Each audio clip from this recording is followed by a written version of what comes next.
বৃষ্টির ক্ষতি থেকে মুক্তি পাওয়ার জন্য এবং অনাবৃষ্টির কবল থেকে রক্ষা পাওয়ার জন্য আল্লাহ রাসূল সাল্লাল্লাহু আলাইহি ওয়াসাল্লাম আমাদেরকে বিশেষ একটি দোয়া শিখিয়ে দিয়েছেন।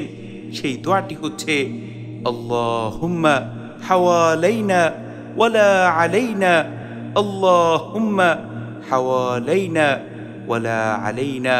হে আল্লাহ, আমাদের উপর বৃষ্টি বর্ষণ করবেন না, বরং আমাদের আশেপাশে যাদের বৃষ্টির প্রয়োজন তাদের উপর বৃষ্টি বর্ষণ করুন। এ সম্পর্কে সহিহ বুখারীর 1021 নম্বর হাদিস হযরত আনাস ইবনে মালিক রাদিয়াল্লাহু আনহু বলেন, রাসূল আকরাম সাল্লাল্লাহু আলাইহি ওয়াসাল্লাম জুমার দিন মিম্বারে খুতবা দিচ্ছিলেন।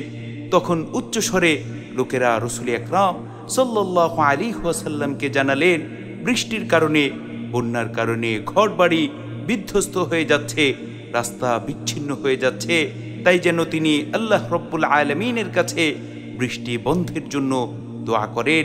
তখন রাসূল আকরাম সাল্লাল্লাহু আলাইহি ওয়াসাল্লাম আল্লাহ রব্বুল আলামিনের কাছে এই বলে দোয়া করলেন, আল্লাহুম্মা হাওয়ালাইনা ওয়ালা আলাইনা, আল্লাহুম্মা হাওয়ালাইনা ওয়ালা আলাইনা। হে আল্লাহ, আমাদের উপর বৃষ্টি বর্ষণ করবেন না, বরং আমাদের আশেপাশে যাদের বৃষ্টি প্রয়োজন তাদের উপর বৃষ্টি বর্ষণ করুন। রাসূল আকরাম সাল্লাল্লাহু আলাইহি ওয়াসাল্লামের এই দোয়ার পর সাথে সাথে বৃষ্টি থেমে গেল। সুবহানাল্লাহ, সুবহানাল্লাহি ওয়া বিহামদিহি, সুবহানাল্লাহিল আযীম। এজন্য আমরা যদি বৃষ্টির ক্ষতি থেকে নিরাপদ থাকতে চাই, অনাবৃষ্টির কবল থেকে মুক্তি পেতে চাই, তাহলে রাসূল আকরাম সাল্লাল্লাহু আলাইহি ওয়াসাল্লামের শেখানো এই দোয়া বেশি বেশি পাঠ করতে হবে।